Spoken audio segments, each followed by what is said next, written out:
આજે અમે અમેરિકામાં વસતા લાખો ગ્રીન કાર્ડ ધારકો માટે એક અત્યંત ગંભીર અને ચિંતાજનક વિષય પર ચર્ચા કરવાના છીએ। વર્ષ 2026માં અમેરિકાના ઇમિગ્રેશન પોલિસીમાં એવા મોટા ફેરફારો આવ્યા છે જે અમેરિકામાં રહેતા દરેક વ્યક્તિએ જાણવા ખૂબ જરૂરી છે, જેણે કાયમી વસવાટના ગણાતા ગ્રીન કાર્ડને પણ હવે અસ્થાયી બનાવી દીધું હોય તેવું લાગી રહ્યું છે।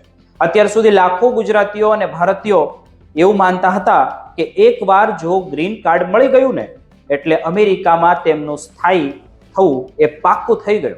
પરંતુ વર્તમાન વહીવટી તંત્રની નવી વ્યાખ્યા મુજબ જો જોઈએ તો ગ્રીન કાર્ડ હવે એક કાયમી અધિકાર નથી, પણ એક એવી સગવડ છે જે ગમે ત્યારે પાછી તમારી ખેંચી શકે છે। મે 2025માં ન્યાય વિભાગે સ્પષ્ટ કહ્યું હતું કે એટર્ની જનરલ પાસે ગમે ત્યારે ગ્રીન કાર્ડની સમીક્ષા કરવાની અને તેને રદ કરવાની સત્તા છે। અને સૌથી ડરામણી વાત તો એ છે કે આ માટે કોઈ સમય મર્યાદા નથી, એટલે કે જો તમને 2010માં કે તેનાથી પણ પહેલા ગ્રીન કાર્ડ મળ્યું હોય તો પણ 2026માં તેની ફરીથી તપાસ થઈ શકે છે। USCIS હવે એ વાત પર ભાર મૂકી રહ્યું છે કે ગ્રીન કાર્ડ ધારકોએ સતત અમેરિકન કાયદા અને મૂલ્યોનું પાલન કરવું પડશે, અન્યથા તેમનું સ્ટેટસ છીનવી લેવામાં આવશે। ઇમિગ્રેશન વકીલો પાસે અત્યારે એવા લોકોના ફોન આવી રહ્યા છે જેઓ વર્ષોથી અમેરિકામાં સ્થાયી છે પણ હવે ફફડાટમાં છે, કારણ કે સામાન્ય પૂછપરછ હવે ટ્રાવેલ દરમિયાન પણ જૂના રેકોર્ડ ચેક કરવામાં આવી રહ્યા છે। હવે પ્રશ્ન તો એ થાય છે કે 2026ના નિયમો મુજબ કયા કારણોસર ગ્રીન કાર્ડ રદ કરી શકે છે? તો તેમાં સૌથી પહેલું કારણ છે અરજી વખતે આપેલી ખોટી માહિતી। જો તમે વર્ષો પહેલા જાણી જોઈને કે અજાણતા કોઈ ખોટી વિગતો આપી હોય અને તે અત્યારે પકડાય તો તમારું કાર્ડ રદ થઈ શકે। બીજું મોટું કારણ એ છે કે ક્રિમિનલ રેકોર્ડ ધરાવવો।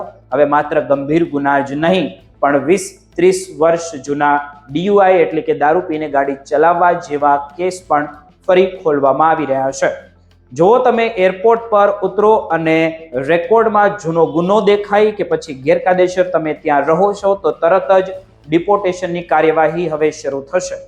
અને મિત્રો, આઈસના ડેટા પણ ત્યાં હવે દેખાઈ રહ્યા છે। અને ત્રીજું કારણ છે વિઝાના નિયમોનું ઉલ્લંઘન। અને ચોથું સૌથી મહત્વનું કારણ છે અમેરિકાની બહાર લાંબો સમય રોકાવું।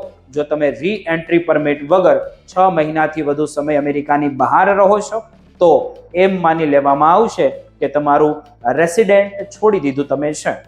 ટ્રમ્પ સરકારની નવી પોલિસી મુજબ હવે ગ્રીન કાર્ડ ધારકોની જે એન્ટ્રી અમેરિકન પ્રવૃત્તિઓ અને પબ્લિક ચાર્જ એટલે કે સરકારી સહાય પર નિર્ભરતાની પણ તપાસ થઈ રહી છે। જો તમે ઘર બદલ્યાના 10 દિવસમાં એડ્રેસ અપડેટ નથી કરતા તો તેને રેડ ફ્લેગ ગણવામાં આવે છે। અત્યારે એરપોર્ટ પર મુસાફરી કરવી એ ગ્રીન કાર્ડ ધારકો માટે એક પડકારજનક વસ્તુ બની ગઈ હોય તેવું લાગે છે, કારણ કે જૂના ગુના, જૂની ભૂલો અને ગેરકાયદેસર તમે ત્યાં ગયા હોય ત્યાં જ તમારી પૂછપરછ કરીને સ્ટેટસ રદ કરવાની નોટિસ આપી દેવામાં આવે છે।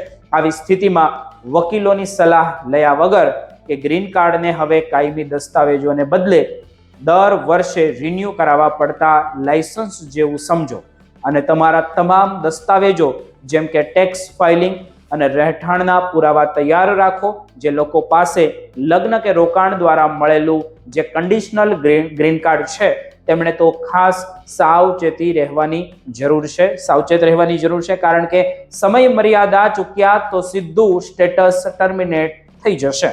જો કે લોકો કાયદાનું પાલન કરે છે અને અમેરિકા સાથે મજબૂત સંબંધો ધરાવે છે તેમને ડરવાની કોઈ જરૂર નથી, પણ સાવચેતી રાખવી અનિવાર્ય છે। જો તમને રિવોકેશનની નોટિસ મળે તો તરત જ કાનૂની મદદ લેવી જોઈએ।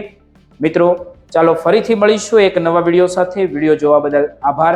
કોઈ નવી અપડેટ આવશે તો તમને જણાવીશું અને ચેનલને સબસ્ક્રાઇબ કરવાનું ભૂલતા નહીં, ગ્લોબલ એક્સપ્રેસને।